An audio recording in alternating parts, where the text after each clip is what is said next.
चिंतित है ना वो थे। वो भी ब्रिटेन का हित देख रहे थे, ये भी ब्रिटेन का हित देख रहे हैं, समझ रहे हो। उसके बाद 1885 से ये समझ लीजिए भारत के अंदर जो जिसे कहते हैं ना कि रीजनलिज्म से बाहर जाकर और नेशनलिज्म की तरफ कदम उठाना, वो वहां से शुरू होगा।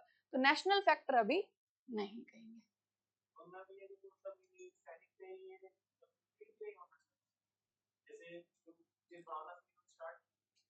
जो सेना थी वो चाहती थी कि जो हमारे ऊपर जो अधिकारी वर्ग है, जो ब्रिटिशर्स की जो पॉलिसी है वो हट जाए।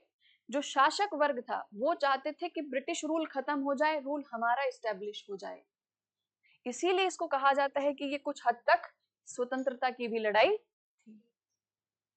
ये एक विचार नहीं आया था, ये भी सच है, ये एक विचार भले ही नहीं आया था कि पूरे भारत से ब्रिटिश रूल को खत्म कर दिया जाए, ये पूरे भारत पर एक विदेशी शासन है, इस विचार से ये क्रांति नहीं हुई थी।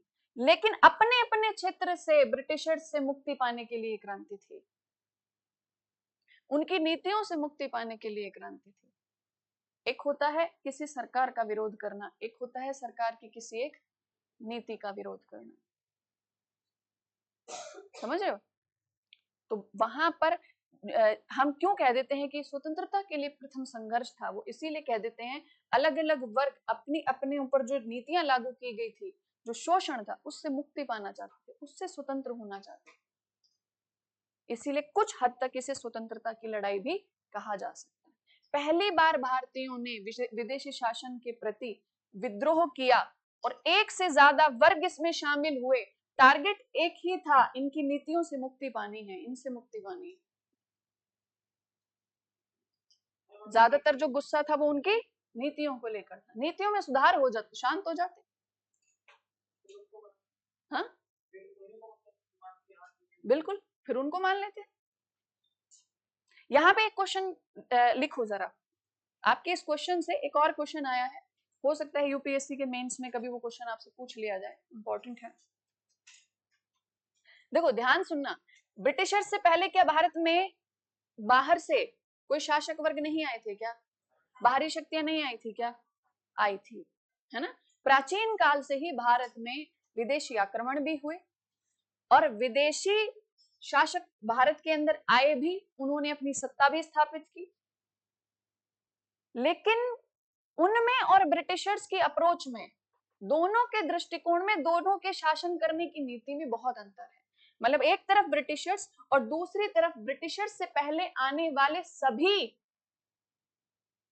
की कह रही हूं मैं, प्राचीन काल की भी और मध्यकाल की भी, चाहे वो सल्तनत का काल हो चाहे वो मुगल काल हो, सभी को कह रही हूं, इनमें अंतर था।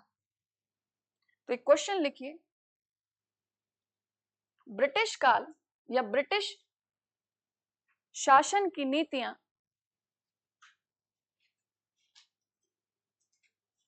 किस प्रकार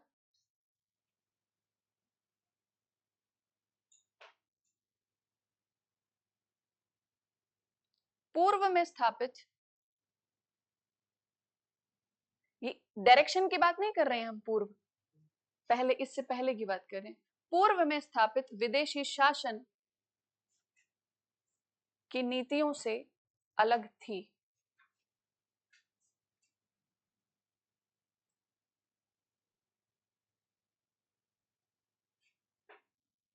समझ में आया क्वेश्चन क्या लिखा आपने? पढ़िए एक बार क्वेश्चन, बहुत ध्यान से पढ़िए, क्या लिखा?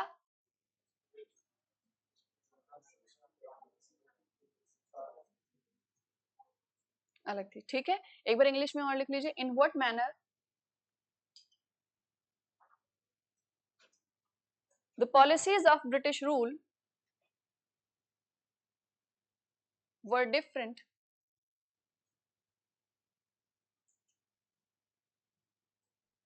From the policies of previous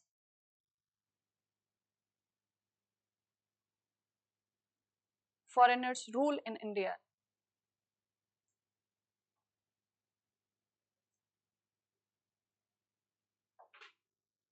clear? Question समझ में आया आपको कि ब्रिटिशर्स से हमने किसको अलग कर दिया? इससे पहले आने वाले सभी विदेशी ताकतों को हमने इनसे अलग कर दिया। ठीक है, ये क्वेश्चन डिस्कस करना। क्या क्या होगा इसका पॉइंट बताइए, क्यों इंपॉर्टेंट है ये? प्राचीन काल हो या मध्य काल हो, प्राचीन काल में आने वाली शक्तियां हो, चाहे शाकाज हो, कुषाणाज हो, जो भी प्राचीन काल में विदेशी शक्तियां भारत में आई, जो भी आक्रमणकारी भारत में आए, भारत में आने के बाद उन्होंने भारत के क्षेत्रों को अपने अधीन किया, भारत में अपनी राजनीतिक शक्ति उन्होंने स्थापित की। उसके बाद मध्यकाल के दौरान सल्तनत काल शुरू हुआ, मध्यकाल मुगल काल हुआ, है ना, सुल्तानों का शासन, बादशाहों का शासन भारत में हुआ। फिर भी क्या इन सभी को विदेशी शासन कह देना चाहिए, या ब्रिटिश रूल ही एक विदेशी शासन है?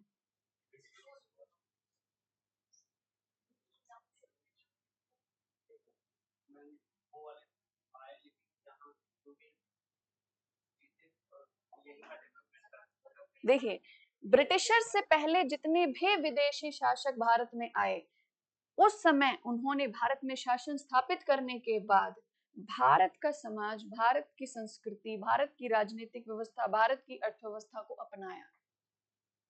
वो बाहर से आए जरूर थे, लेकिन भारत में आने के बाद उनका भारतीयकरण हो गया, वो भारत के हो गए। उन्होंने भारत में आर्थिक नीतियां अपनाई, क्योंकि राज्य चलाने के लिए, शासन चलाने के लिए इकोनॉमिक पॉलिसीज तो इंपॉर्टेंट होती है।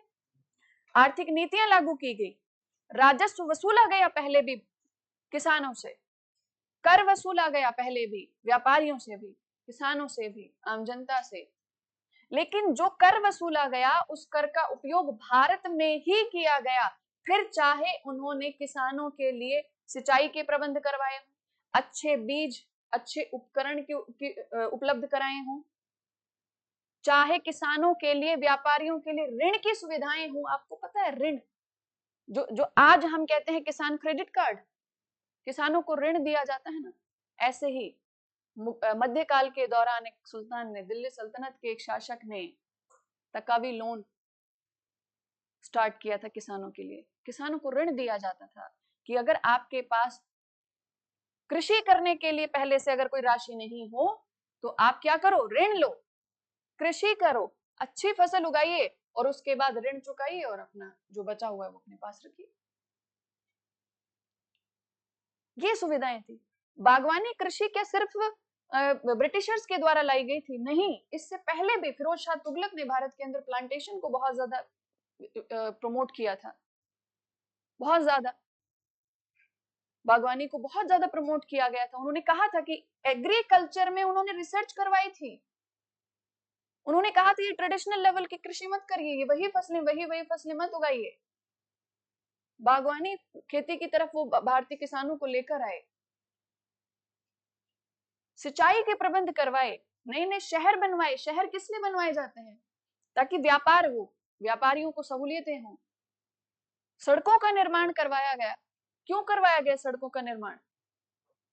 अगर सड़कें होंगी तो दूर दराज के क्षेत्रों को आपस में जोड़ देंगी, आना जाना आसान हो जाएगा, सुरक्षित हो जाएगा। तो मध्यकाल के दौरान हो, प्राचीन काल के दौरान हो, भारत की अर्थव्यवस्था हमेशा ग्रो ही कर रही थी। लेकिन जब ब्रिटिशर्स भारत में आए, वो विदेशी थे, वो विदेशी ही रहे, वो भारतीय नहीं हुए, ना वो भारतीय समाज का हिस्सा बने। नस्लीय भेदभाव उनके अंदर इतना था, आप सोच के देखिए, 1611 में भारत में पहला व्यापारिक केंद्र उन्होंने बनाया, 1947 में भारत आजाद हुआ, लेकिन रेशियल डिस्क्रिमिनेशन उनके अंदर इतना था कि वो इंडियंस के साथ, इंडियन सोसाइटी में वो मिक्स नहीं हुए।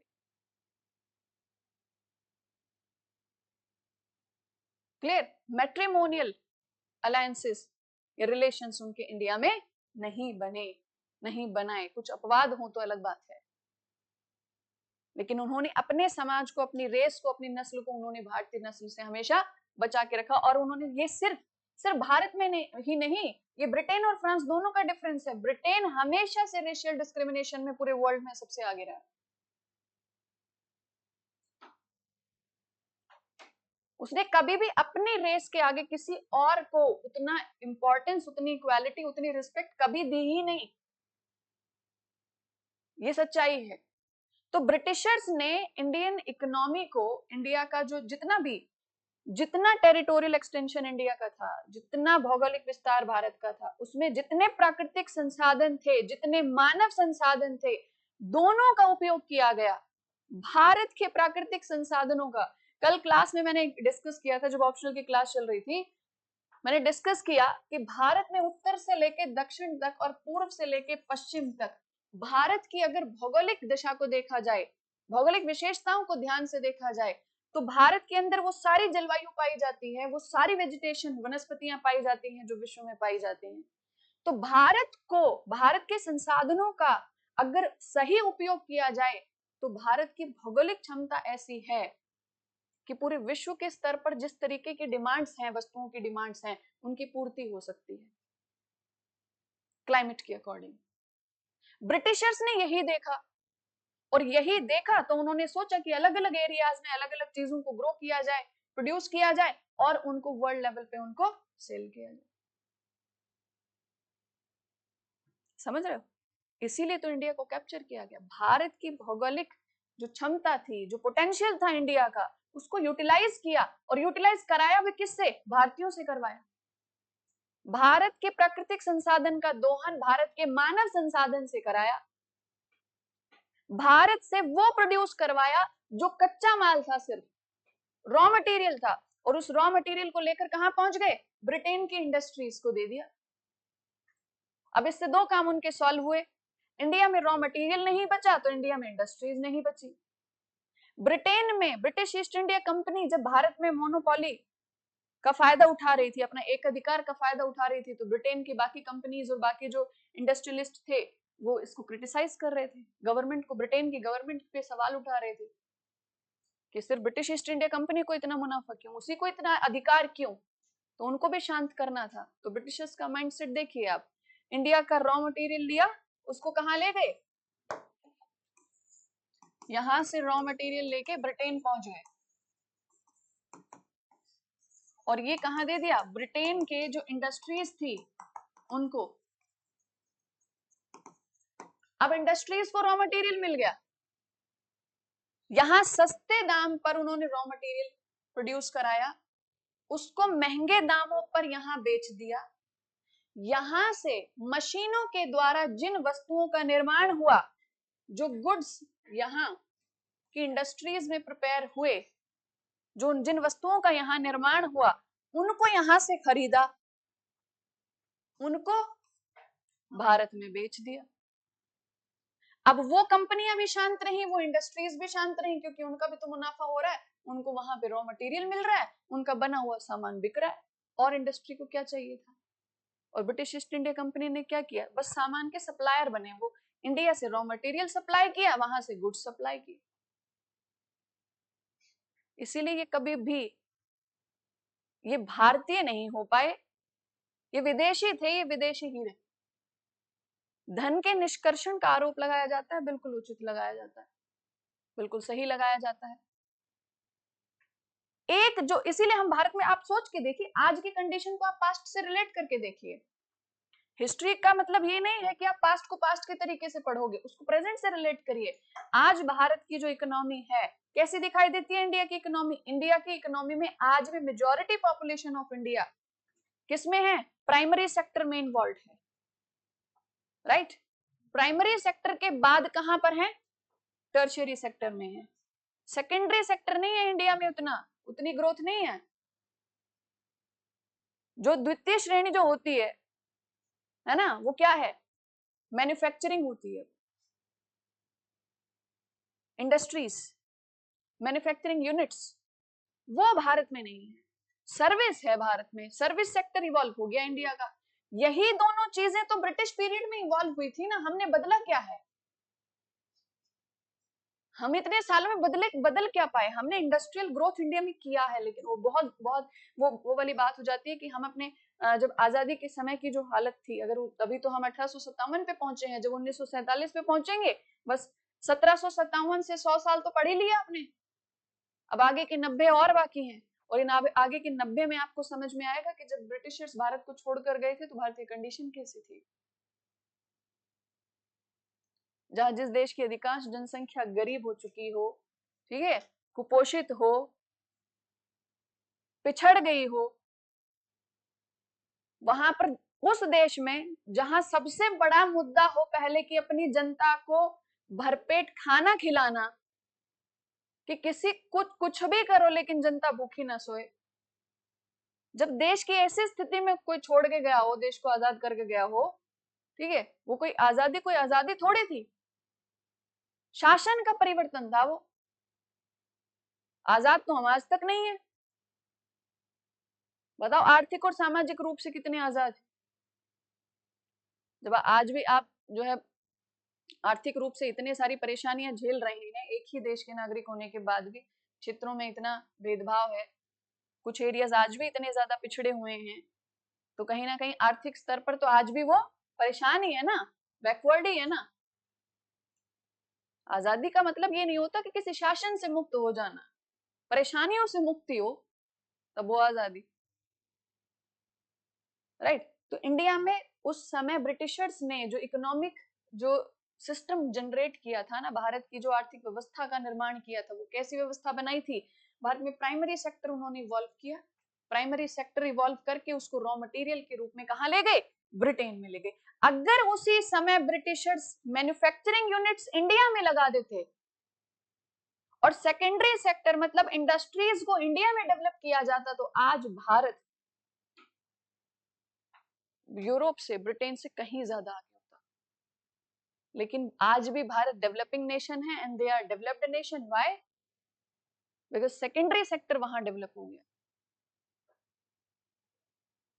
और सेकेंडरी सेक्टर डेवलप होने का मतलब क्या होता है, जहां पे मैन्युफैक्चरिंग यूनिट्स लगेंगी, वहां कोई एक बिल्डिंग, कोई एक इमारत बनाने से कितना बड़ा अंतर आ जाता है। कोई एक इमारत बनती है तो उसमें लोगों को रोजगार मिलता है। जो मटेरियल इमारत में लगता है ना, उस मटेरियल को बनाने के लिए छोटी छोटी इंडस्ट्रीज होती हैं, वहां लोगों को रोजगार मिलता है। जब इंडस्ट्री बन जाती है तो वहां तक पहुंचने के लिए सड़कों का निर्माण होता है, वहां सुरक्षा का प्रबंध होते हैं, वहां बिजली पानी सब पहुंचता है। तो ओवरऑल डेवलपमेंट होता है कि नहीं होता है। इसीलिए इसी को तो डेवलपमेंट कहा जाता है। एक इंडस्ट्री कभी भी इंडिविजुअली ग्रो नहीं कर सकती, उसके लिए सहायक जो है उद्योगों का होना जरूरी होता है। एक बड़ी इंडस्ट्री के आसपास बहुत सारी स्मॉल इंडस्ट्रीज होती हैं कि नहीं होती है। तो एक इंडस्ट्री कितना डेवलपमेंट करती है, आप सोच के देखिए। वो इंडस्ट्रियलाइजेशन भारत में हुआ ही नहीं, वो तो ब्रिटेन में हुआ। और इसीलिए भारत इतना अच्छा प्रोड्यूसर होने के बाद भी, रॉ मटेरियल का इतना अच्छा प्रोड्यूसर होने के बाद भी बहुत ज्यादा पिछड़ गया। तो ब्रिटिशर्स इसीलिए कहा जाता है कि वो विदेशी थे। वो ना तो भारत के समाज का हिस्सा हो पाए, ना तो भारतीय समाज को उन्होंने अपनाया, ना भारत की संस्कृति को उन्होंने अपनाया, और ना उन्होंने भारत की अर्थव्यवस्था का हिस्सा अपने आप को बनाया। जो राजस्व भारत से कमाया उसको भी ब्रिटेन लेकर गए, उसको भी वो ब्रिटेन लेकर गए। इसीलिए भारत की क्यों कहा जाता है कि भारत में जो उन्होंने राजस्व की नीतियां अपनाई थी, जो जो उनकी जो भू राजस्व नीति थी, पॉलिसीज रिलेटेड विद लैंड, वहां पे एक्सट्रैक्शन तो दिखाई देता है, संसाधनों का, धन का निष्कर्षण तो दिखाई देता है, लेकिन डेवलपमेंट दिखाई नहीं देता। क्यों? क्योंकि उनको सिर्फ राजस्व से मतलब था, इसीलिए उन्होंने जमींदारी सिस्टम इवॉल्व किया। जमींदारी सिस्टम पे इतना ज्यादा फोकस किया उन्होंने। जमींदारों को साफ कहा जाता था कि अगर एक निश्चित समय पर आपने राजस्व नहीं भरा, नहीं जमा किया, तो आपकी जमींदारी छीन के किसी और को दे दी जाएगी। बिडिंग हुआ करती थी, नीलामियां हुआ करती थी किसी एक क्षेत्र के राजस्व की। जो सबसे ज्यादा बड़ी बोली लगाता था उसी को जमींदारी का राइट दे दिया जाता था। अब ज्यादा से ज्यादा बोली लगाने के बाद अगर आपको एक निश्चित समय पर, आप अपने आप को एक जमींदार की जगह पर रखकर देखिए, अगर आपने बड़ी जमींदारी हासिल करने के लिए बड़ी से बड़ी बोली लगाई हो और आपको पता हो कि अगर मैंने निश्चित समय पर वो राजस्व नहीं पहुंचाया ब्रिटिशर्स के पास, तो मेरी जमींदारी छीन के किसी और को दे दी जाएगी, दोबारा से नीलामी हो जाएगी उस जगह की, तो आप क्या करोगे? आप किसानों को फोर्स करोगे, एनी हाउ रेवेन्यू वहां से कलेक्ट करोगे। अब किसान चाहे इच्छा से दे या फिर उसको डराया धमकाया परेशान किया जाए, मारा पीटा जाए, छीना जाए उससे, आप अपनी जमींदारी बचाओगे। इसीलिए ग्रोथ किसकी हो रही थी? कुछ जमींदार वर्ग की ग्रोथ हो रही थी, कुछ ब्रिटिशर्स की हो रही थी। बर्बाद कौन हो रहा था? Majority population of India, Bharat की अधिकांश जनसंख्या बर्बाद हो रही थी,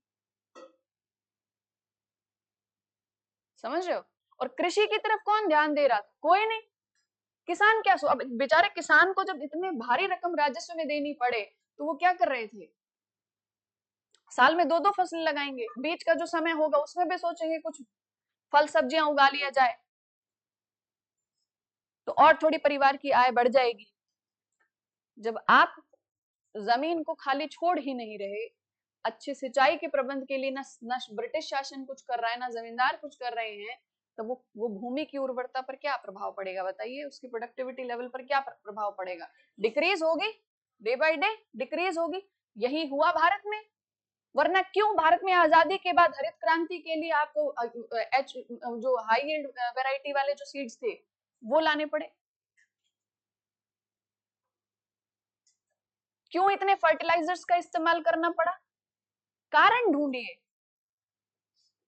क्यों भारत कृषि प्रधान देश होने के बावजूद भी आजादी के समय भारत की ऐसी स्थिति थी कि भारत के लोगों को खाने के लिए अनाज नहीं था और अमेरिका से मंगाया जाता था, और वहां से वो घटिया क्वालिटी के गेहूं भारत में सप्लाई होते थे जो वहां के जानवर खाते थे, वहां सुअर खाते थे। तब सोचा गया था कि भारत एक कृषि प्रधान देश है और एक ऐसे कृषि प्रधान देश की ऐसी दशा, तो क्या किया जाए? भारत के कुछ क्षेत्रों पर कुछ क्रांति की जाए, कुछ बदलाव लाया जाए, टेक्नोलॉजी का की मदद से कुछ परिवर्तन लाया जाए, और तब फर्टिलाइजर्स का ज्यादा से ज्यादा इस्तेमाल, अच्छे सीड्स का इस्तेमाल, अच्छे इक्विपमेंट्स, पूरे इरिगेशन फैसिलिटीज सब प्रोवाइड करके भारत के कुछ हिस्से पंजाब, हरियाणा, वेस्टर्न यूपी, यहाँ पे क्या किया गया? यहाँ पे हरित क्रांति लाई गई ताकि प्रोडक्शन लेवल एकदम से इंक्रीज हो, क्योंकि भूमि के अंदर उर्वरता तो बची नहीं थी ना। उसको प्रोडक्टिविटी लेवल तो उसका डिक्रीज हो चुका था। अब आज उसी का फिर एक आफ्टर इफेक्ट नजर आ रहा है, नेगेटिव इफेक्ट सामने आ रहा है। अब पंजाब की तरफ जाके देखिए कितने लोगों को कैंसर है। पंजाब में एक स्पेशली ट्रेन चलती है जो स्पेशली कैंसर पेशेंट्स के लिए है।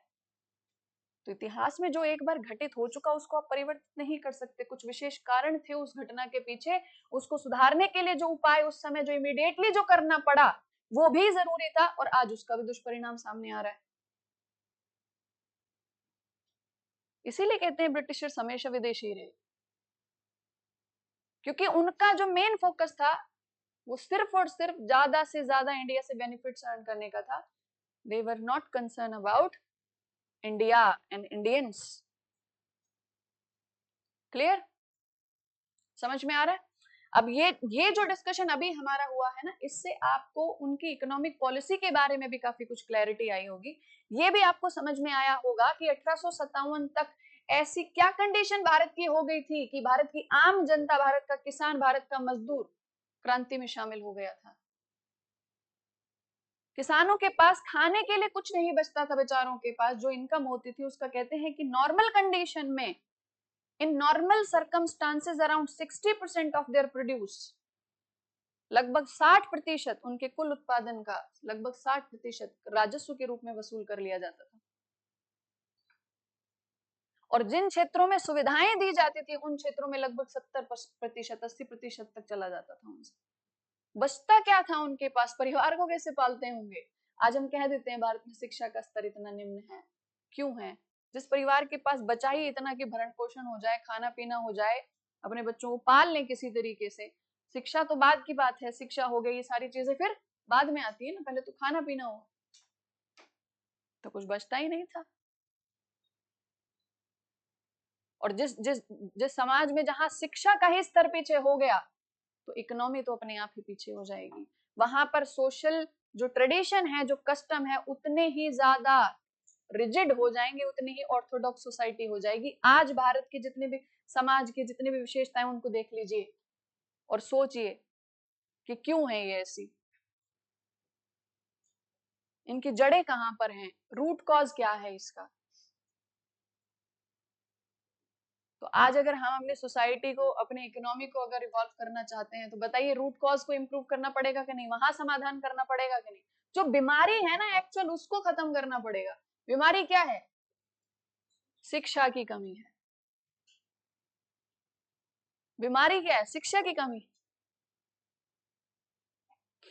और कई दफा तो मैं ये कहती हूँ कि शिक्षित उसको भी नहीं मानना चाहिए जिसने सिर्फ डिग्रीज हासिल कर रखी हो।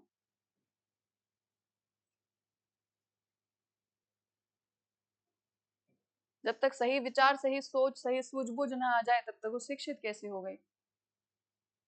तो अच्छी शिक्षा होगी तो क्या होगा? इकोनॉमिकली और ज्यादा आप कैसे हो जाओगे? स्ट्रांग हो जाओगे। भारत कैसा होगा? इकोनॉमिकली स्ट्रांग होगा। अभी की जो गवर्नमेंट है, उन्होंने बहुत सारे एंटरप्रेन्योरशिप के लिए बहुत सारे जो प्रयास किए हैं ना, ये सही है, ये भी सही है। अगर उनको इम्प्लीमेंट अगर अच्छे से किया जाए, ऑनेस्टी के साथ अगर उनका इम्प्लीमेंटेशन हो, तो वो भारत को बदलाव की तरफ ले जा सकता है। क्योंकि जो सेकेंडरी सेक्टर जिसकी कमी है भारत के अंदर, अगर वही भारत के अंदर आ गया तो फिर भारत को कोई नहीं रोक सकता। और अगर वो सिर्फ और सिर्फ कहने मात्र के लिए हैं, इम्प्लीमेंटेशन अगर उसका प्रॉपर नहीं है, भारत का यूथ जागरूक नहीं है, सरकार की नीतियां बन गई हैं लेकिन उसका सही तरीके से उसको लागू नहीं किया जाएगा, तो आप समझ रहे हो जो आज भारत की जो सबसे बड़ी खूबी है कि भारत का जो यूथ है उसकी जनसंख्या बहुत ज्यादा है, कल को उतनी बड़ी भारी जनसंख्या जो है आगे जाके भार बन जाएगी। राइट? ठीक है, चीजों को रिलेट करके पढ़िए आप। ठीक है, तो ये समझ में आया आपने जो क्वेश्चन किया था कि ब्रिटिशर्स विदेशी क्यों रहे? ठीक है, तो ये रिलेट करके पढ़ते रहिए। नेक्स्ट, क्षेत्र हमने देख लिया, क्षेत्र विस्तार कितना था ये समझ में आया। अब एक बात बताइए, क्षेत्र विस्तार से ये समझ में आया कि जब दक्षिण भारत और पश्चिमी भारत के कुछ हिस्से जब इसमें शामिल ही नहीं थे, तो क्रांति के दमन में सहयोग भी इन्होंने किया, है ना? क्रांति में दमन, क्रांति का जो दमन था, जो सप्रेशन था इस रिवॉल्ट का, उसमें इन्हीं लोगों ने कहीं ना कहीं सहयोग भी किया है। राइट? ये क्षेत्र हो गए, घटनाएं हमने देख ली थी। अब क्रांति के परिणाम पर चर्चा करेंगे। लिखो, क्रांति का परिणाम। हेडिंग लिखा बनाइए, result of 1857 revolt. Result of 1857 revolt.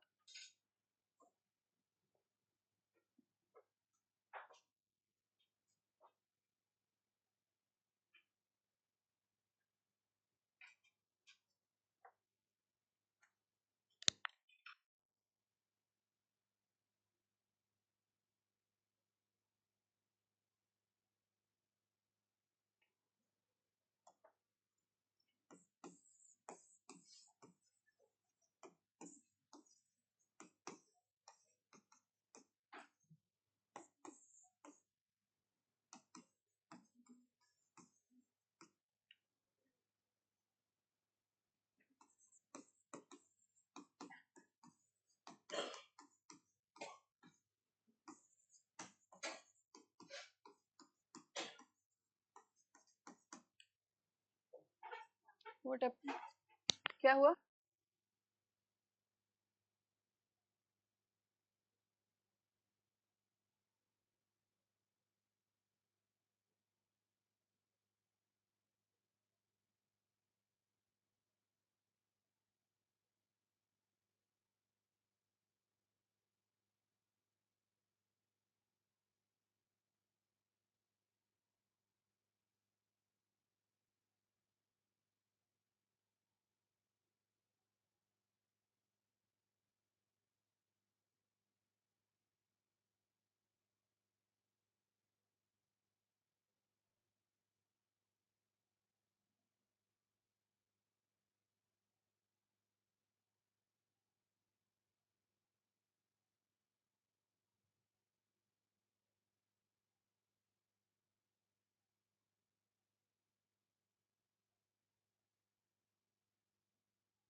चलिए,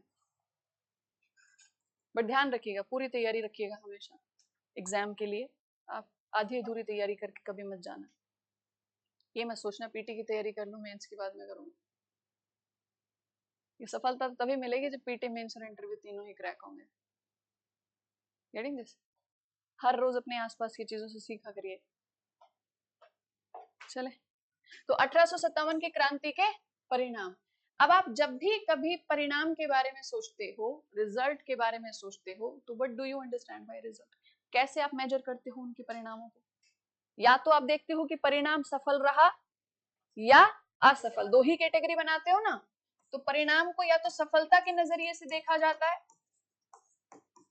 या फिर असफलता के नजरिए से देखा जाता है।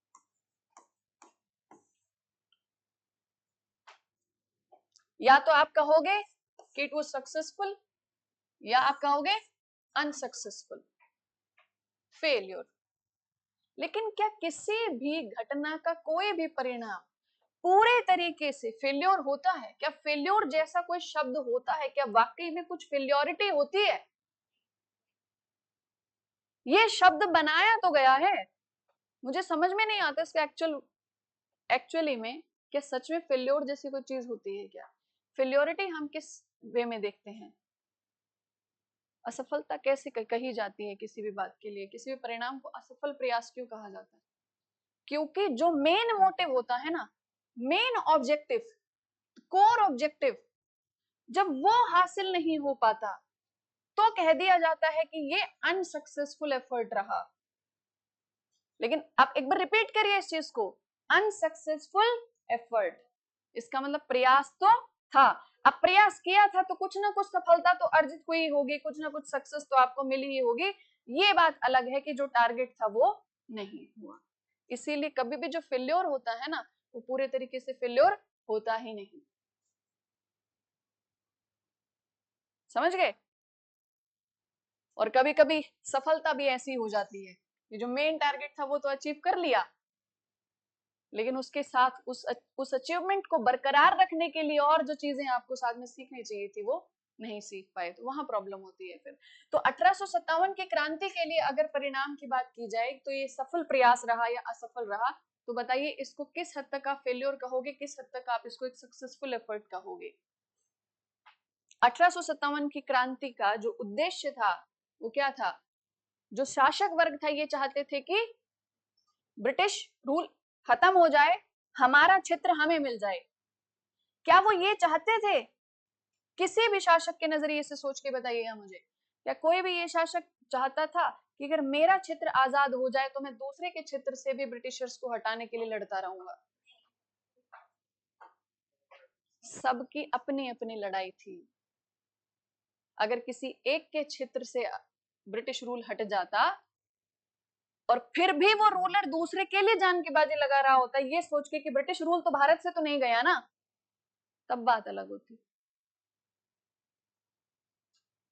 लेकिन क्या हुआ कि ब्रिटिश रूल कहीं से भी नहीं हटा।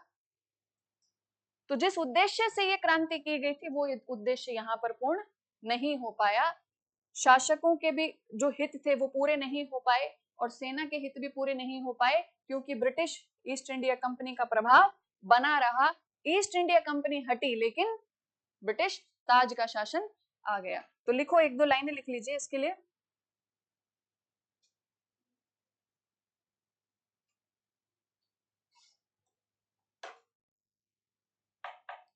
लिखो,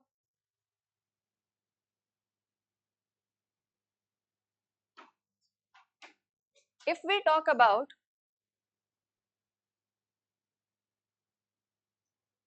the result of 1857,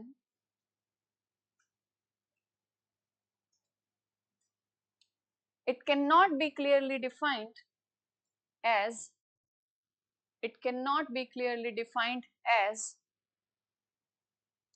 successful or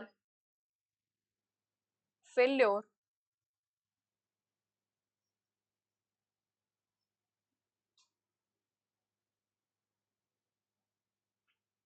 Hindi में लिखिए, यदि हम 1857 की क्रांति के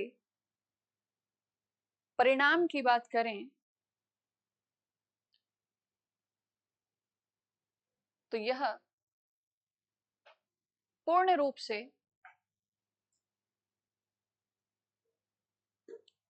यदि हम 1857 की क्रांति के परिणाम की बात करें तो यह पूर्ण रूप से सफल या असफल प्रयास नहीं कहा जा सकता।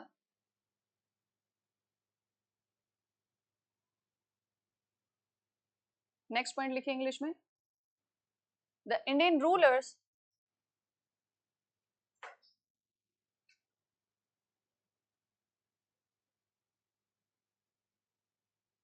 who were involved in the revolt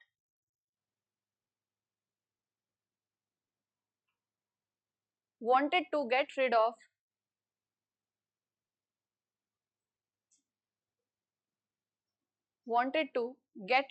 of the British rule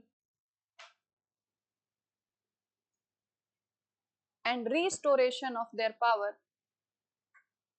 and restoration of their power. But it could not be achieved.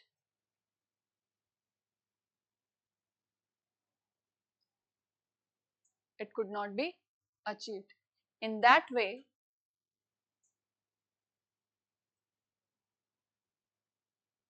the result remained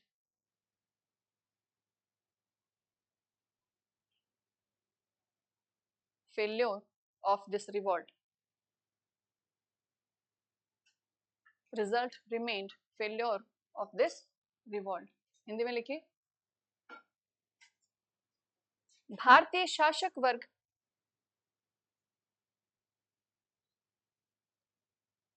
जो इस क्रांति में शामिल थे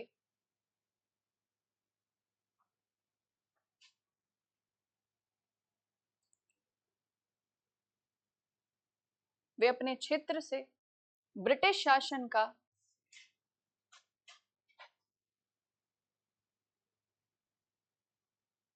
ब्रिटिश शासन से लिखना, ब्रिटिश शासन से मुक्ति पाना चाहते थे और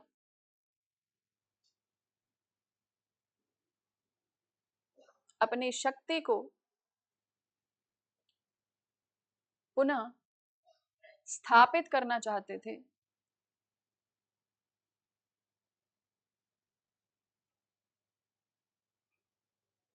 अपनी शक्ति को पुनः स्थापित करना चाहते थे,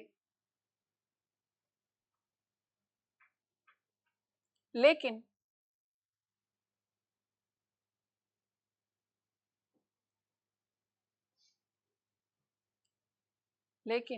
ब्रिटिश शासन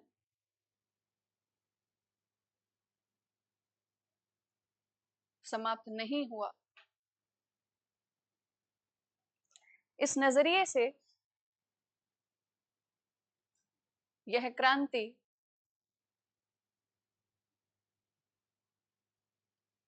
असफल प्रयास रही।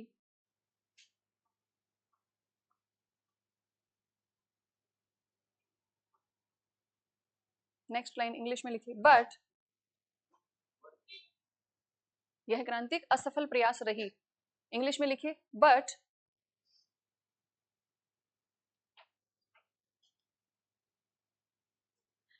this revolt of 1857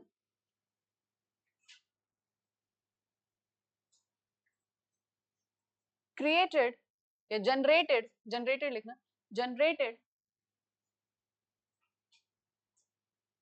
a sense of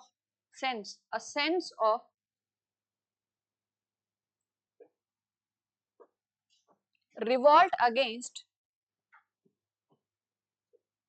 the exploitative rule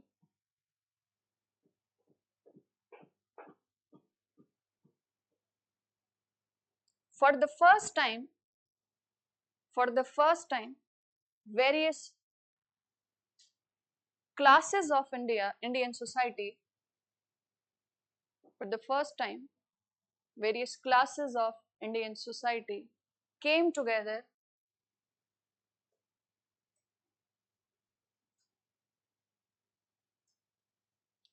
to fight with, to fight against, came together to fight against the foreign rule.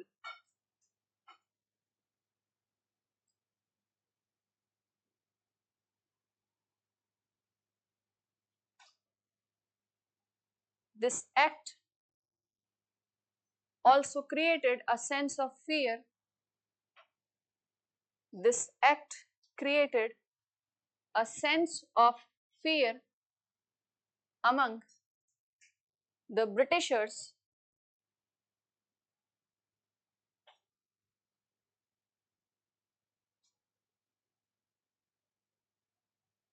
they were forced to change their policies towards India. They were forced to change their policies towards India. Right समझ में आया? हमें भी समझ में आया। नहीं बताएंगे, हिंदी में लिखिए। लेकिन अच्छा इंग्लिश का बोलिए, क्या क्या लिखा?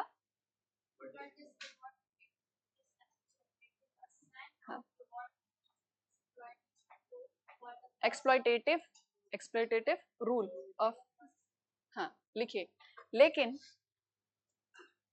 1857 की क्रांति ने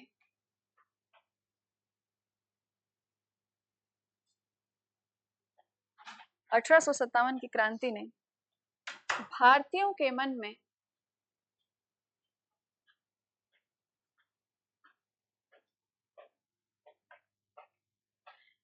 एक शोषणकारी शासन व्यवस्था के विरुद्ध,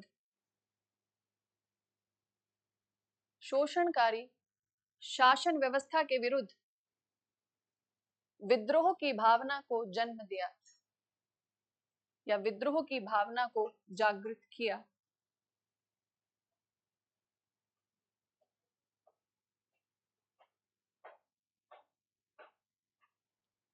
पहली बार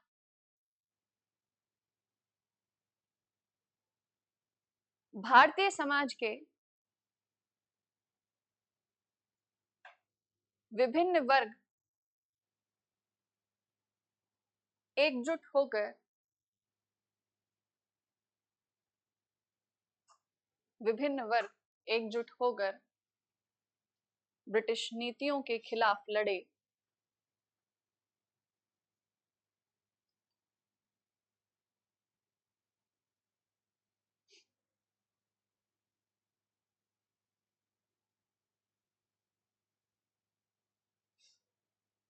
और भी कुछ लिखा है था इंग्लिश में लास्ट में, बोलो। हाँ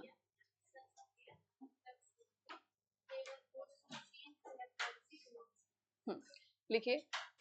इस 1857 की क्रांति ने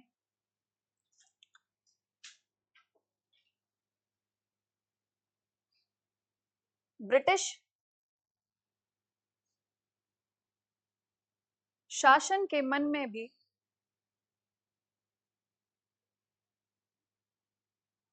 भय को उत्पन्न कर दिया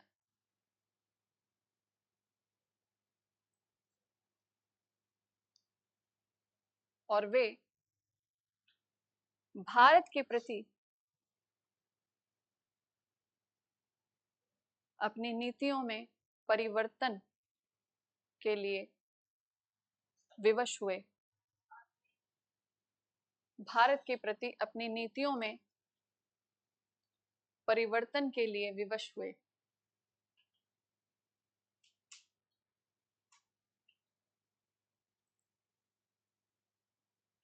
ठीक है, समझ में आया? दो इसके रिजल्ट निकले। पूरे तरीके से भले ही जो गोल था वो अचीव नहीं हो पाया, तो उस सेंस में हमने कह दिया कि it was not clearly successful effort, है ना। एक पूरे तरीके से ये सफल प्रयास नहीं रहा, लेकिन फिर भी इसको सफलता का क्रेडिट दिया जाता है। ये सफल किस तरीके से रहा, किस नजरिए से सफल रहा, कि जो लोग अभी तक ब्रिटिश शासन की शोषणकारी नीतियों को सिर्फ बर्दाश्त करते आ रहे थे, पहली बार जब वो लड़े, उनको ये समझ में आया कि अगर आपके विरुद्ध, आपके ऊपर अगर कोई इस तरीके का एक्सप्लॉइटेटिव बिहेवियर रखता है, कोई ऐसी नीतियों का प्रयोग करता है, तो आपके पास अधिकार है, आप लड़ सकते हो, आप आवाज उठा सकते हो, आप लड़ सकते हो शासन के विरुद्ध। तो वो कॉन्फिडेंस लेवल जो डेवलप हुआ, वो इसकी सफलता माना जाता है। इसकी कमियां क्या रही वो हमें देखना है। What were the loopholes of this revolt? कि आखिर 1857 की क्रांति असफल क्यों रही? Reasons for its failure. इसकी असफलता के पीछे कारण लिखो, छोटी सी हेडिंग बनाइए, Reasons for its failure.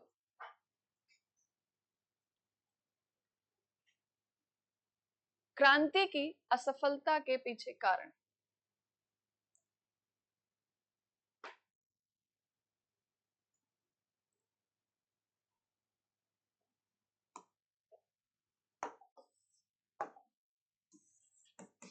अब वो कौन से रीजंस थे वो देखेंगे।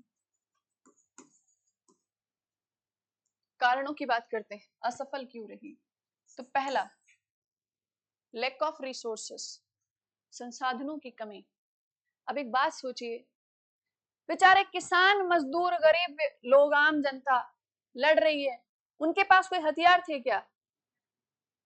अब वो बेचारे कुल्हाड़ी, बर्छे ये लेके लड़ रहे हैं, जो कुछ भी घरेलू हथियार उनके पास थे उनको लेके सड़क पे निकल गए, उनसे लड़ाई कर रहे हैं बेचारे।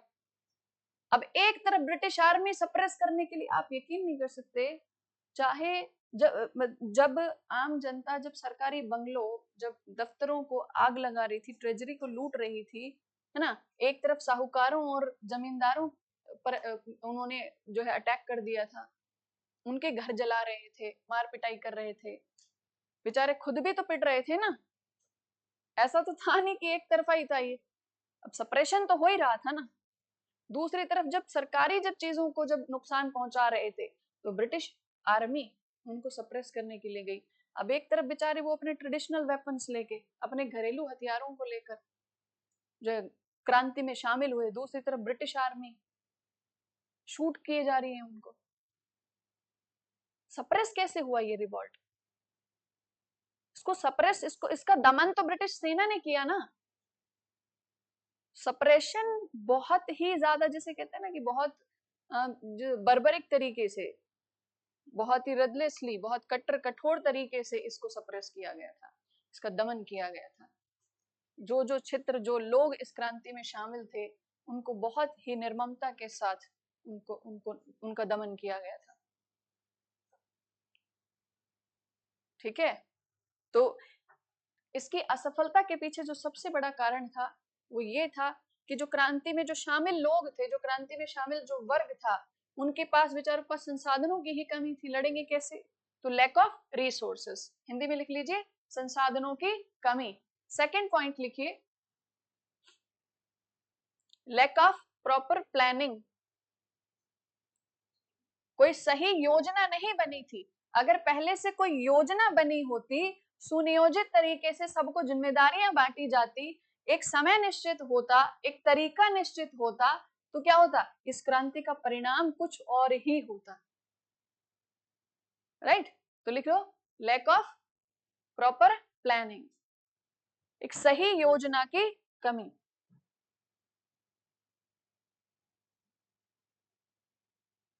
ठीक है, तीसरा इसका जो रीजन है वो ये माना जाता है कि भारतीयों ने ही ब्रिटिशर्स की मदद की इस क्रांति के दमन में, है ना। लिखो, सम इंडियंस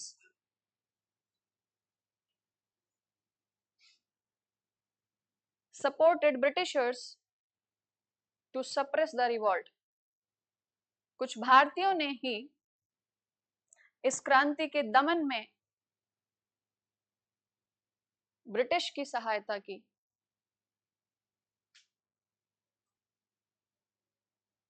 फोर्थ पॉइंट और सबसे इंपॉर्टेंट पॉइंट, शिक्षित वर्ग का शामिल ना होना।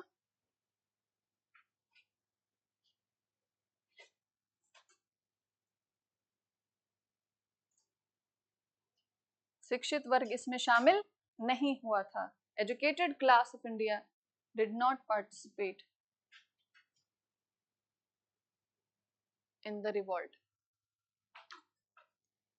शिक्षित वर्ग इस क्रांति में शामिल नहीं हुआ। अब मैं यहां पर इसी लाइन को लिखूंगी, शिक्षित वर्ग, क्योंकि ये जो अब हम डिस्कस करेंगे ये आपको मेंस में हेल्प करेगा। क्लियर? शिक्षित वर्ग इस क्रांति में शामिल नहीं हुआ।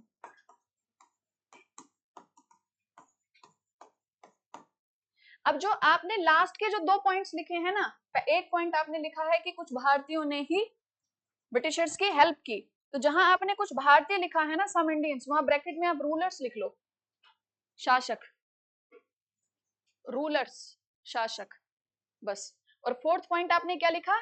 शिक्षित वर्ग इसमें शामिल नहीं हुआ। अब ये दो ही जो पॉइंट है ना, इन्हीं पे हमारा आगे डिस्कशन होगा।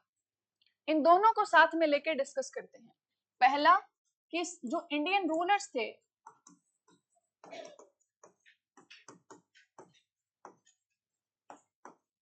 उन्होंने क्या किया, किसको सपोर्ट दी उन्होंने?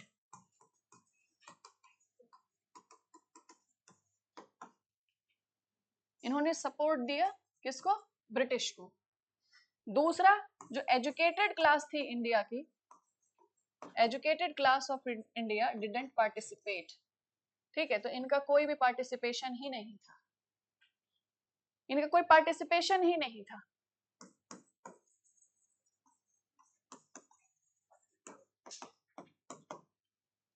अब इन दोनों से समझना, क्योंकि ये दोनों ही इस क्रांति की असफलता के बहुत बड़े कारण हैं।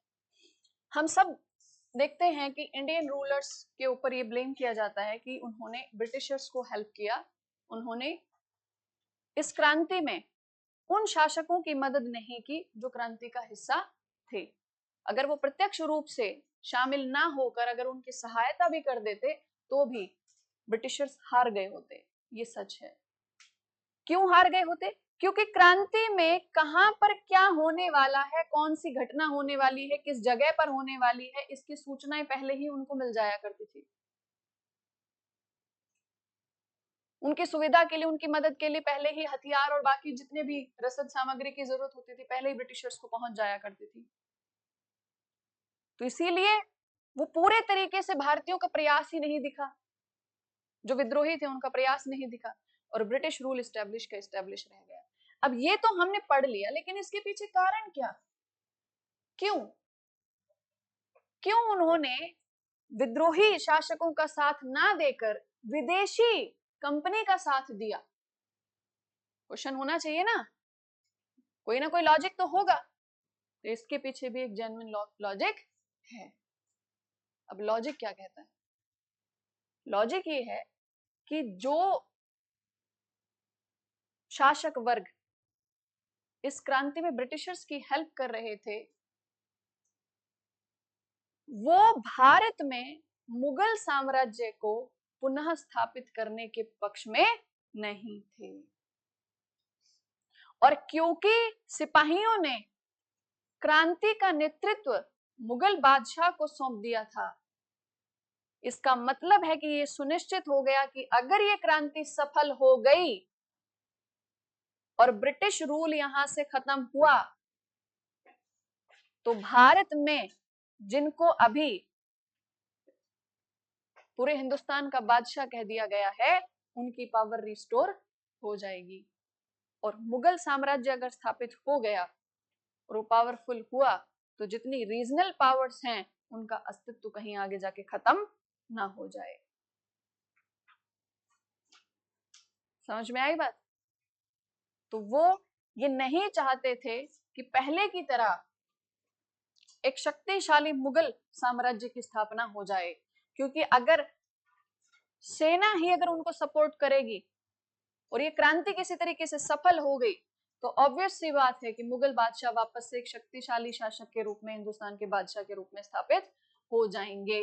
और अगर वो स्थापित हो गए तो रीजनल पावर्स का एग्जिस्टेंस खतरे में आ जाएगा। इसीलिए उन्होंने ये बिल्कुल नहीं चाहा कि ये क्रांति सफल हो। क्लियर है? तो लिख लो इसको, तुरंत लिख लिया करो ऐसी चीजों को। They did not want to restore Mughal power in the country. Mughal power in India, ऐसे लिखना, Mughal power in India. वे नहीं चाहते थे कि भारत में पुनः मुगल साम्राज्य स्थापित हो।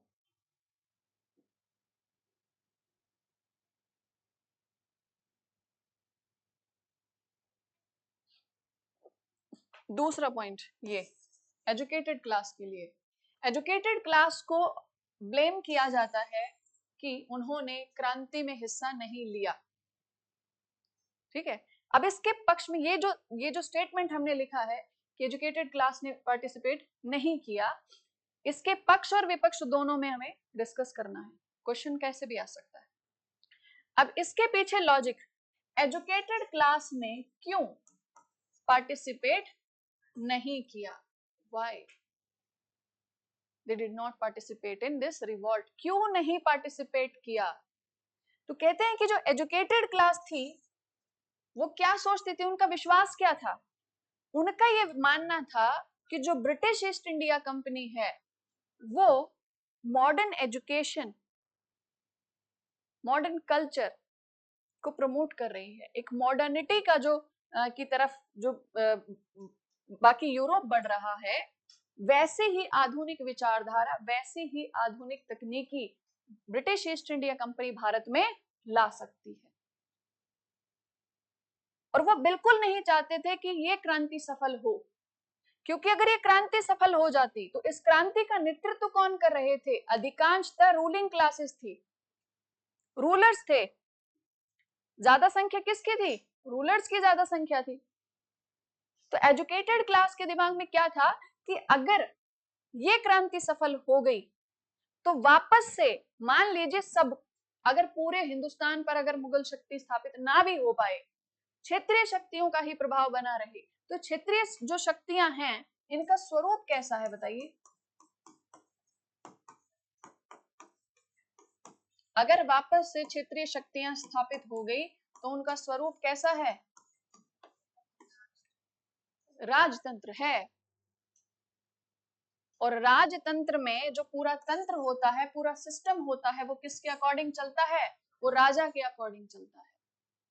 और जो एजुकेटेड क्लास थी वो क्या देख रही थी? वो ब्रिटिश को कैसे फॉर्म में देख रही थी? उनको पता था कि ब्रिटेन में जहां से ये लोग आए हैं वहां पे क्या है? वहां पे लोकतंत्र है। और इस तंत्र में, इस व्यवस्था में लोक मतलब जनता, जो जनता होती है वही क्या होती है? वही सेंटर ऑफ द पावर होती है। शक्ति का केंद्र जनता में निहित होता है, शक्ति जनता के पास होती है, मतलब नागरिकों को अधिकार होते हैं, उनकी बात सुनी जाती है।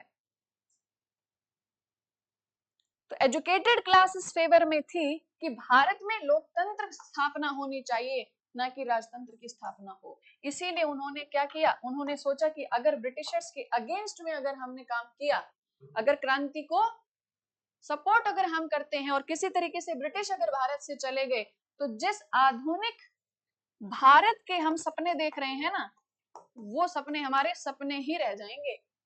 आधुनिकता भारत में आ नहीं पाएगी, राजतंत्र ही रह जाएगा।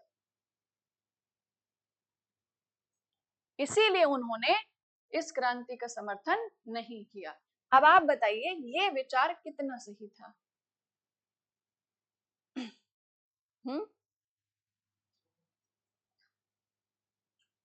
कितना सही था?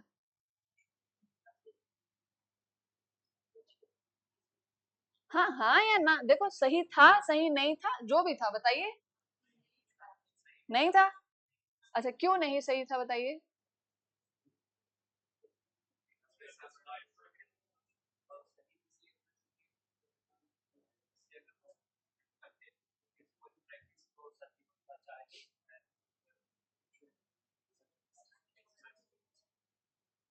ठीक है, मतलब पुरानी व्यवस्थाएं ही, पुराना राजतंत्र, पुरानी सामाजिक व्यवस्था ही चलने शुरू हो जाती।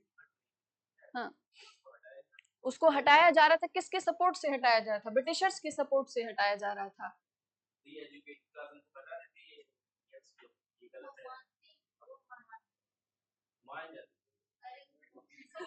हाँ हाँ, अच्छा लग रहा है, अब अच्छा लग रहा है, पहली बार लग रहा है क्लास जीवंत है थोड़ी सी। हाँ बोलिए, पक्ष और विपक्ष में बोलिए, आप लड़िए, मैं यहाँ खड़े होके एंजॉय करते हो।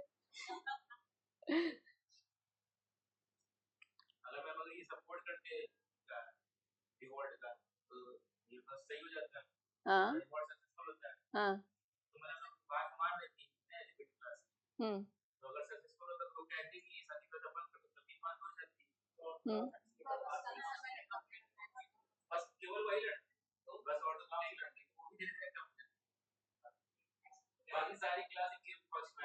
नहीं नहीं, काउंटर पॉइंट तो बोलो, आप क्यों चुप हैं? काउंटर पॉइंट तो बोलिए। हाँ।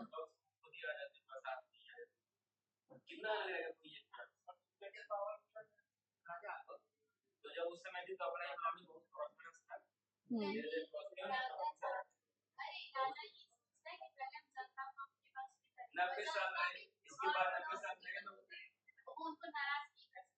हम्म हम्म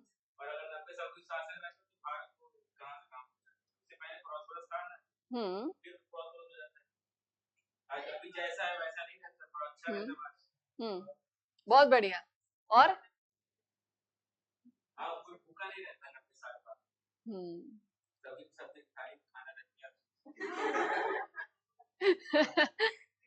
वेरी गुड पॉइंट। और बताइए।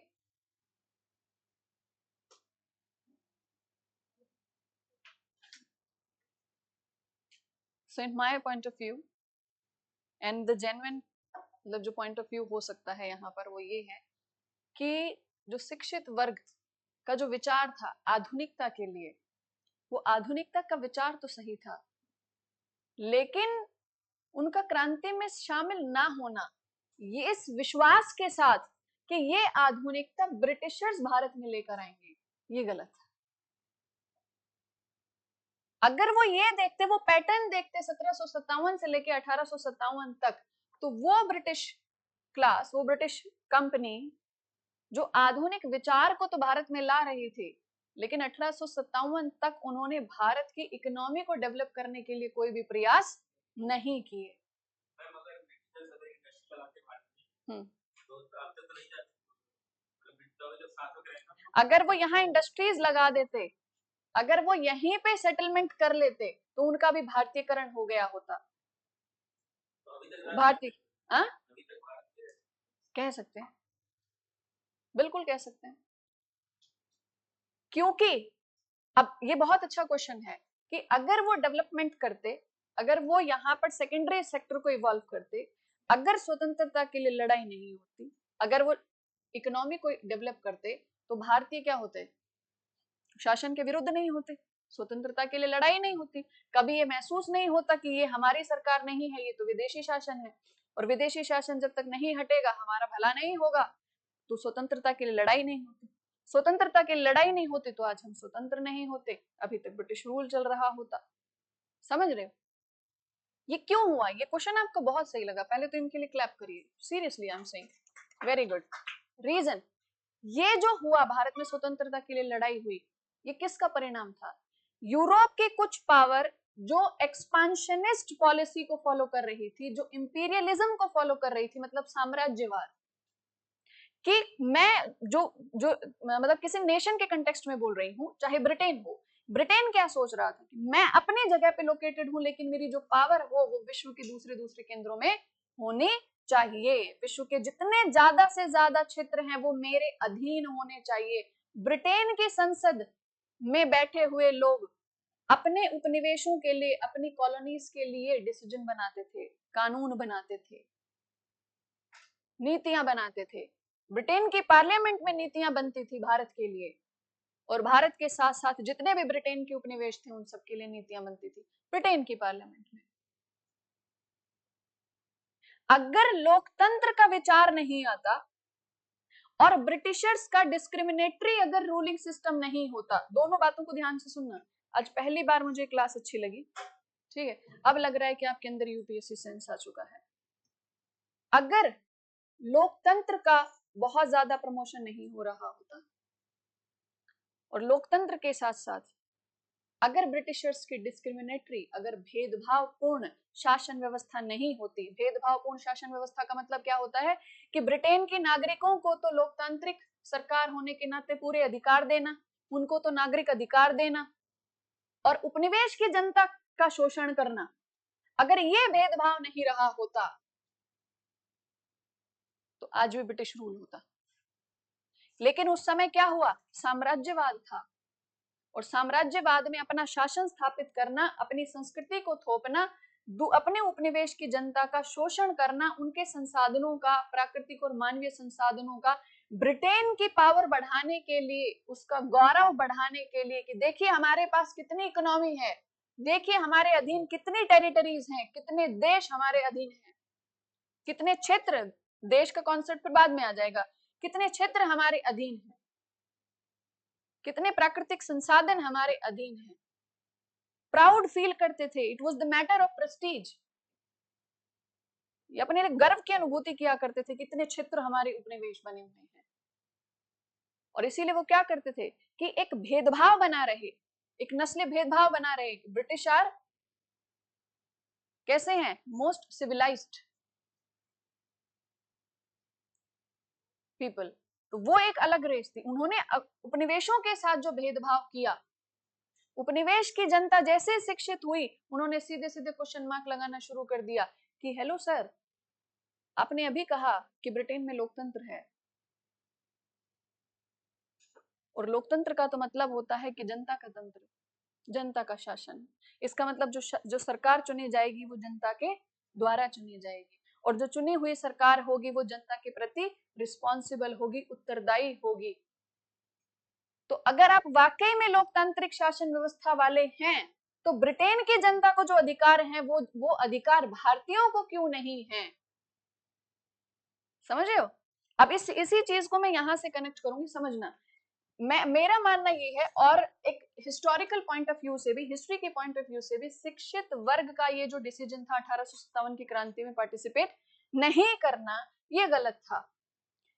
वो आधुनिकता लाना चाहते थे, ये अच्छी बात थी, लेकिन आधुनिकता लाने के लिए उन्होंने ब्रिटिशर्स पर विश्वास किया, ये गलत था।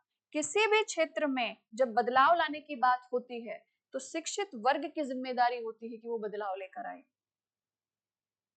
अगर राजतंत्र में कमियां दिखाई दी उनको और लोकतंत्र में अच्छाई दिखाई दी तो उन्हें क्रांति का नेतृत्व करना चाहिए था, क्रांति का सहयोग करना चाहिए था, क्रांति का नेतृत्व करना चाहिए था।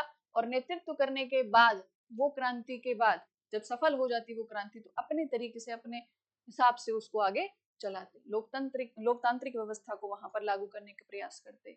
लेकिन इसका भी काउंटर है, इसका भी काउंटर, वो नहीं कर सकते थे ऐसा, क्योंकि डोमिनेंस किसका था भारत में? रूलर्स का। अगर ब्रिटिशर्स को थोड़ी देर के लिए इग्नोर कर दिया जाए तो किसका था? शासक वर्ग का बहुत ज्यादा प्रभाव था। और शासक वर्ग, अगर ये क्रांति के लीडर खुद एजुकेटेड इंडियंस बनते, खुद शिक्षित वर्ग, रूलिंग क्लास को अगर अपने पक्ष में करते, जनता की बात नहीं कर रही हूं, किसकी बात कर रही हूं? Ruling class. क्योंकि जनता तो अपने रूलर्स के प्रति इतनी डिवोटेड थी।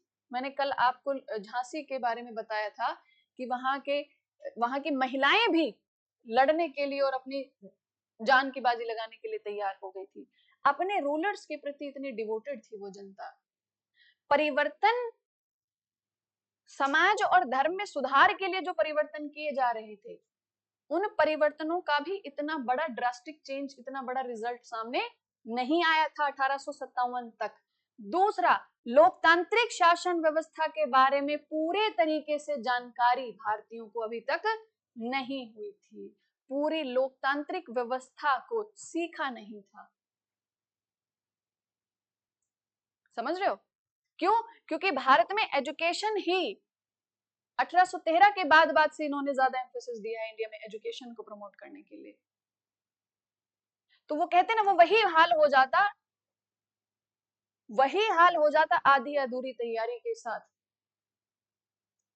ब्रिटिशर्स चले जाते और आधी अधूरी तैयारी के साथ अगर ऐसा होता कि शिक्षित वर्ग जो राजतंत्र व्यवस्था थी, जो शासक वर्ग था, अगर उसको अपने फेवर में नहीं कर पाते, और नहीं ही कर पाते क्योंकि उनका डोमिनेंस अधिक, उस समय उनका डोमिनेंस अधिक था, इससे बिल्कुल इनकार नहीं किया जा सकता। हाँ बोलिए।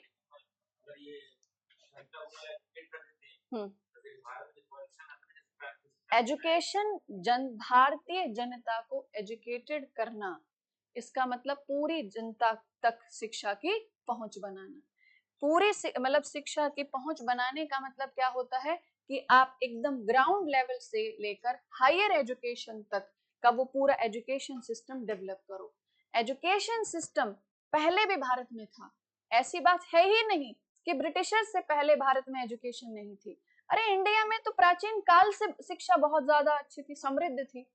हमेशा फर्क कहाँ आ जाता है, बहुत ध्यान से समझना है इस चीज को, थोड़ा सा मतलब 1857 की क्रांति से हट के, लेकिन एजुकेशन के फेवर में ये टॉपिक है कि शिक्षा भारत में शुरुआत से कैसी थी। प्राचीन काल में आप देखो,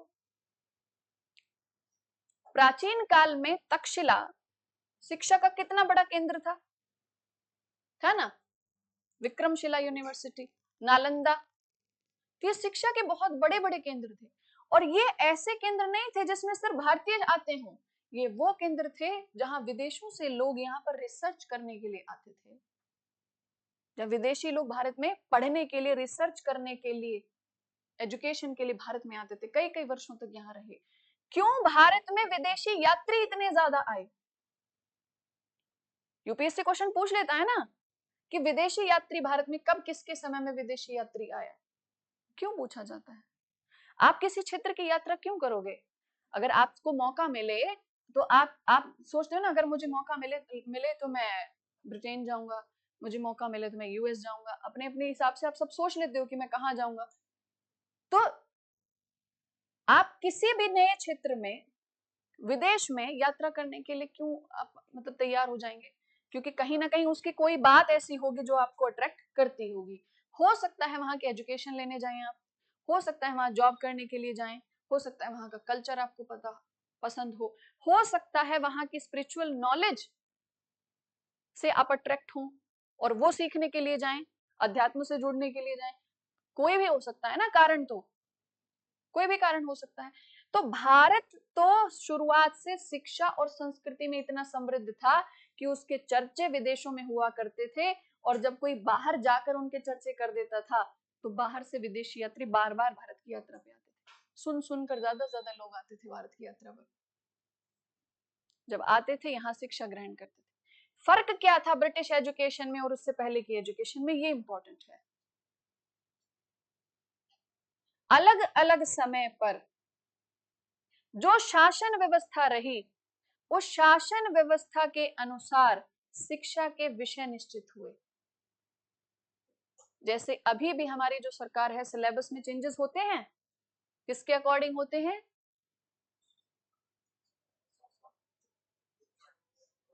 जो गवर्नमेंट का जो अप्रोच होता है उसके अकॉर्डिंग एजुकेशन में चेंजेस होते हैं। यही फर्क है बस, प्राचीन काल, मध्यकाल और ब्रिटिश काल, इसमें अलग अलग समय पर जो राजनीतिक व्यवस्था रही, जो शासन व्यवस्था रही, उसके अनुसार विषय अलग अलग रहे।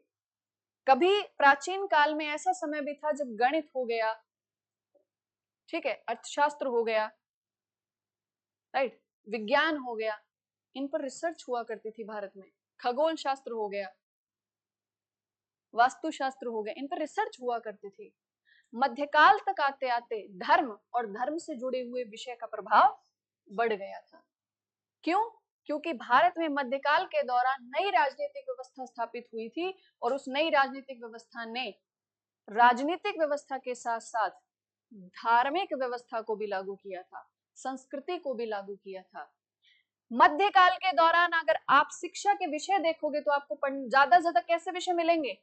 आपको धर्म से संबंधित विषय मिलेंगे। भाषा का यहाँ पर जो लैंग्वेज है, मध्यकाल के दौरान भाषा का विकास बहुत तेजी से हुआ है, भाषाओं में साहित्यों की रचना बहुत ज्यादा तेजी से हुई है, आर्ट और कल्चर से रिलेटेड आपको वो जो सब्जेक्ट्स हैं वो बहुत ज्यादा मिलेंगे आपको, जिसे स्थापत्य कला हम कहते हैं, आर्किटेक्चर, उससे रिलेटेड एजुकेशन बहुत ज्यादा होती थी। तभी तो मध्यकाल के दौरान इतने मंदिर, इतने भवन, इतनी बड़ी बड़ी इमारतें, ऐसी ऐसी इमारतें भारत के अंदर हैं जिनको देखने के लिए कितने यात्री भारत अभी भी आते हैं ना, चाहे वो ताजमहल हो, कुतुब मीनार हो, लाल किला हो, राइट, जो बड़े बड़े मंदिर हैं। ये इतने बड़े बड़े मंदिर बन कैसे गए? बिना स्थापत्य कला के बन गए क्या? तो architecture is a subject, engineering है, वो इंजीनियरिंग है। किस तरीके का मटेरियल उसमें यूज किया जाए। आप कई कई मंदिरों के बारे में सुनते होंगे कि ये रहस्य है वहां का, कि मंदिर के एक कोने में अगर आवाज दो तो हर जगह इक्वली सुनाई देती है। सन टेम्पल कोणार्क, बाहरी दीवारों पर कैसे बनाया गया है? घड़ी बनाई गई है ना, क्या जाहिर करते हैं? दिन के सारे प्रहर उसमें शामिल है ना, क्या है वो? स्थापत्य कला का एक अद्भुत उदाहरण है वो। इसका मतलब उस समय मध्यकाल के दौरान विषय जो पढ़ाए जाते थे वो अलग थे। कला, साहित्य, संस्कृति से जुड़े हुए सब्जेक्ट इंडिया में एजुकेशन दी जाती थी, उन सब्जेक्ट से रिलेटेड एजुकेशन दी जाती थी। ब्रिटिशर्स के यहाँ, मतलब यूरोप में, धर्म का प्रभाव बहुत ज्यादा था, और धर्म को जब एकदम से धर्म पे जब क्वेश्चन मार्क लगा तो उसकी जगह साइंस ने ले ली, और टेक्नोलॉजी से रिलेटेड सब्जेक्ट वहां पे पढ़ाए जाने लगे। आप थोड़ा सा सेंस यूज करो, थोड़ा सा ध्यान से सोचिए कि यूरोप में सोसाइटी के ऊपर एक तरफ शासन, एक तरफ धर्म, इन दोनों का बहुत ज्यादा गहरा प्रभाव था। इसीलिए उसको यूरोप में अंधकार का युग कहा जाता था, डार्क एज। अंधकार का मतलब ये नहीं है कि दिखाई नहीं दे रहा, दृष्टि थी पर दृष्टिकोण नहीं था। अपनी बुद्धि से, अपने विवेक से, अपने लॉजिक से सही और गलत नहीं देखते थे।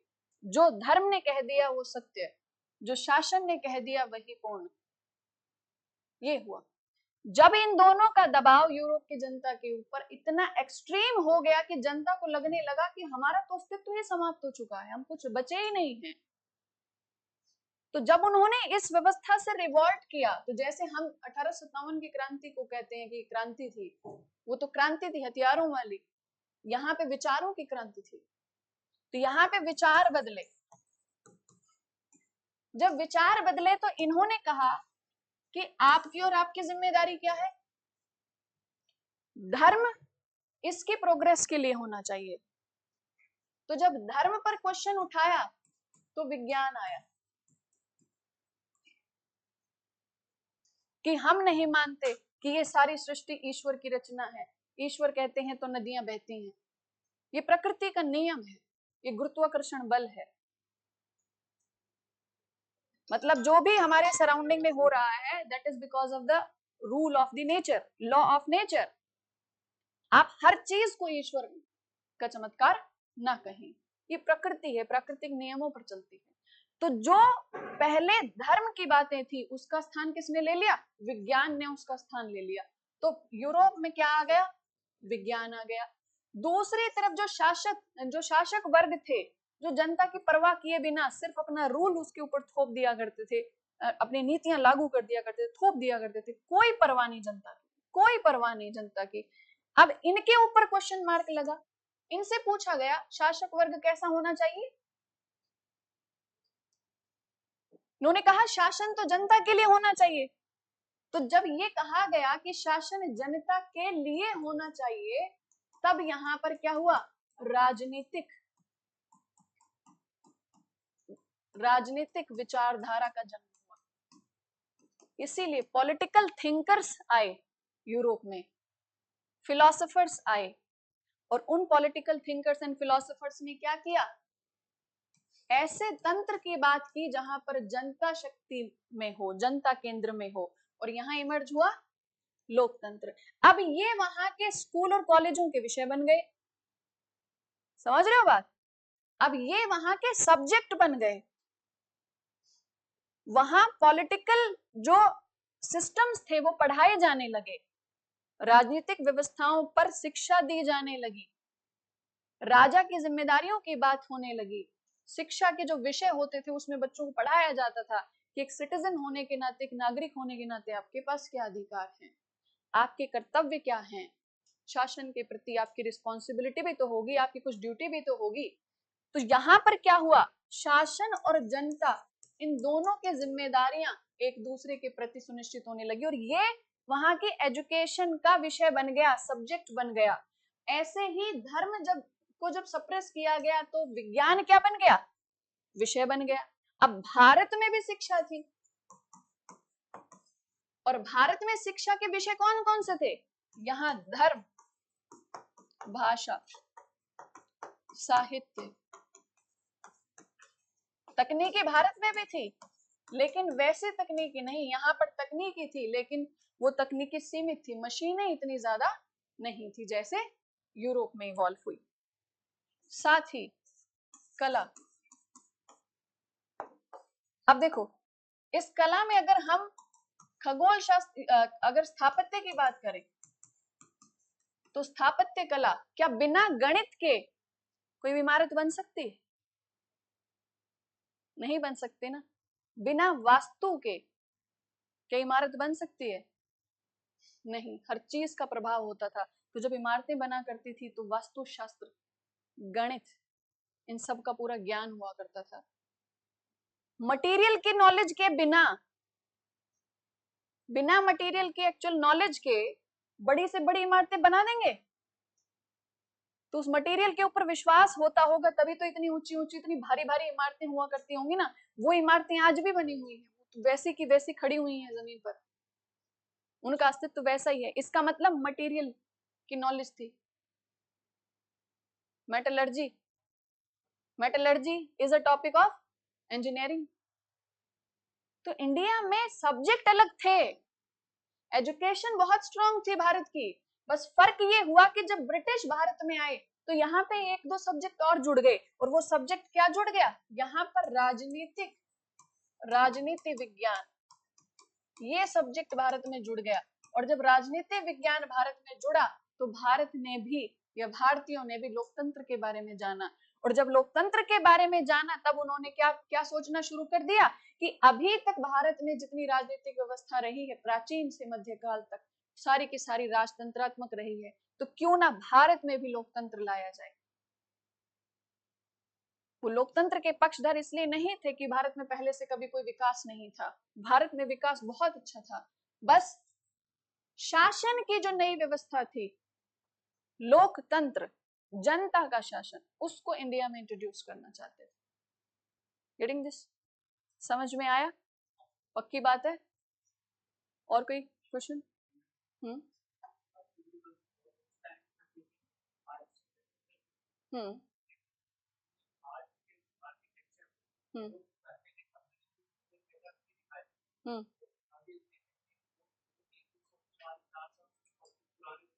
हम्म हम्म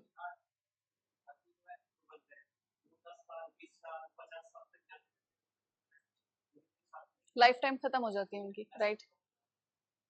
अब इसमें आ जाएगा use of material and requirement for the building, कि जिस उद्देश्य से, जिस आवश्यकता के हिसाब से वो इमारत बनाई गई है, वो बनाने वाले का उद्देश्य उसके पीछे, आवश्यकता उसके पीछे।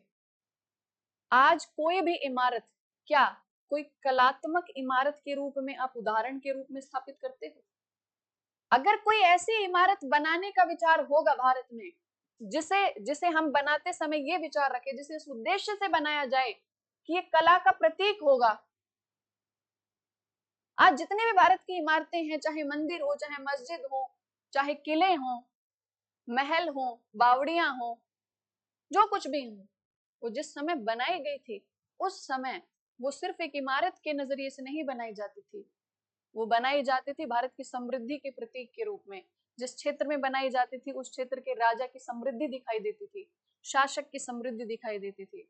जितनी विशाल बनाया जाता था, जितना भारी बनाया जाता था, उससे ये प्रतीक, ये सिंबल सिंबलाइज किया जाता था कि वो राजा और उसका शासन उतना ही स्ट्रांग है। ठीक है, जैसे कलाकार विदेशों तक से, मतलब दूर दूर से, भारत के अलग अलग क्षेत्रों से ऐसे कलाकारों को बुलाया जाता था, ऐसे स्थापत्यकारों को बुलाया जाता था जो उसमें कुछ नया, कुछ बेहतर कर सकें। इसका मतलब क्या, कुछ नया और बेहतर तो तब होता होगा जब उस विषय में लगातार रिसर्च चल रही हो, है ना। इसका मतलब ऐसे रिसर्च इंस्टीट्यूट्स रहे होंगे इंडिया में। तो उस समय उन इमारतों को बनाते टाइम ये उद्देश्य होता था कि हम दिखाएं कि भारत के अंदर कैसे कैसे स्थापत्यकार हैं, कैसे कलाकार हैं, कि कैसी कलाएं हैं भारत में। हम जब अपने कौशल को दिखाते थे उस समय, तब ऐसी इमारतें बनाई जाती थी। अब जो इमारतें बनाई जाती हैं वो किस लिए बनाई जाती हैं, कि वो सिर्फ यूज करना है आपको एज अ रेसिडेंस, आपको एक वर्क प्लेस चाहिए, इसीलिए आपको एक इमारत चाहिए। और वर्क प्लेस हो या रेसिडेंस हो, लोगों के इंटरेस्ट चेंज होते रहते हैं। हर 20 साल के बाद जैसे जनरेशन चेंज होगी, उसे अलग तरीके का घर, अलग तरीके का वर्क प्लेस चाहिए होगा। तो इसीलिए इमारतें भी ऐसी बनाई जाती हैं कि ठीक है, इतना बहुत भारी भरकम 400 सालों तक के लिए क्या ही बनाया जाए, 20-30 साल चल जाए बहुत है, वैसे भी अगली जनरेशन को तोड़ना ही है ये। हाँ, दिस इज द फैक्ट। आप देखते होंगे आपके पेरेंट्स ने जिसे बड़े शौक से बनाया होगा, जिस घर को बड़े खुश होके बचपन से उसमें रहे होंगे, अब बाकी लोकेलिटी आसपास देख के आपको क्या लगेगा, नया ट्रेंड देख के क्या लगेगा, अब इसको थोड़ा सा रिनोवेट किया जाए। रिनोवेट करने के नाम पे आप उसको पूरा तोड़ के उसको बना देते हो। फिर जो आप कर रहे हो वो 20 सालों के बाद फिर से होगा, तो उतना ही पैसा इन्वेस्ट करें कि 20 साल के बाद वो बनना ही है, तो क्यों ही बहुत ज्यादा लगाया। समझ रहे हो, जरूरत के हिसाब से अब चीजें बनती हैं। उस समय जो इमारतें बनती थी उसके पीछे उद्देश्य अलग होता था। इसीलिए तो जब आर्ट और कल्चर से क्वेश्चन पूछा जाता है तो भारत, तो ये सवाल आते हैं कि बताइए मंदिरों में जो मूर्ति कला जो है, उनसे आप उस समाज के बारे में क्या जानते हो, क्योंकि जो मूर्तियां हैं वो उस समाज को दर्शाती हैं। आप कहीं पे भी मूर्ति बनाओगे, कोई पेंटिंग बनाओगे, तो अपने समाज में जो आसपास देख रहे हो उसी से रिलेटेड बनाओगे। क्लियर है ना। यूपीएससी ऐसे पूछता है, उस समय के बारे में जानकारी देते हैं आपको ये जितने भी कला से रिलेटेड जो क्षेत्र है, चाहे वो स्थापत्य कला हो, मूर्ति हो, चित्रकला हो, साहित्य हो। तो भारत में सब्जेक्ट अलग अलग थे। ब्रिटिशर्स के आने के बाद जो पॉलिटिकल एजुकेशन है वो भारत में इवॉल्व हुई, नई राजनीतिक व्यवस्था के बारे में जानकारी मिली, और जब नई व्यवस्था के बारे में जानकारी मिली और ये पता चला कि लोकतंत्र जैसी भी कोई व्यवस्था होती है, तो बताइए कौन एजुकेटेड क्लास नहीं चाहेगी कि जनता का शासन हो जाए। कब तक ये राजा महाराजा रूल करते रहेंगे, जनता का शासन हो। एजुकेटेड क्लास का जो लोकतंत्र लाने का जो सपना था वो बहुत अच्छा था, बस वो विश्वास गलत चीज इंसान पर कर रहे थे, विश्वास गलत इंसानों पर कर रहे थे। अगर भारतीय शासक अगर राजतंत्र के पक्षधर थे, तो ब्रिटिशर्स तो सिर्फ और सिर्फ अपने फायदे के पक्षधर थे। क्लियर है इतना। चलो, तो यहां से हमने डिस्कस किया घटनाएं और परिणाम। परिणाम क्या रहा, पूरे तरीके से ना ये फेल रहा, ना पूरे तरीके से सक्सेसफुल रहा। जो वर्ग शामिल नहीं हुए वो क्यों शामिल नहीं हुए ये भी हमने देख लिया। अब थोड़ा ब्रेक लेते हैं, उसके बाद हम डिस्कस करेंगे 1857 की क्रांति के बाद क्या परिवर्तन हुए। परिवर्तन क्या क्या हुए, प्रशासनिक जो बदलाव हुए वो पढ़ेंगे, राजनीतिक बदलाव पढ़ेंगे और सैन्य बदलाव पढ़ेंगे। थोड़ा थोड़ा उसको हम डिस्कस करेंगे शॉर्ट में, उसके बाद एक सरप्राइज।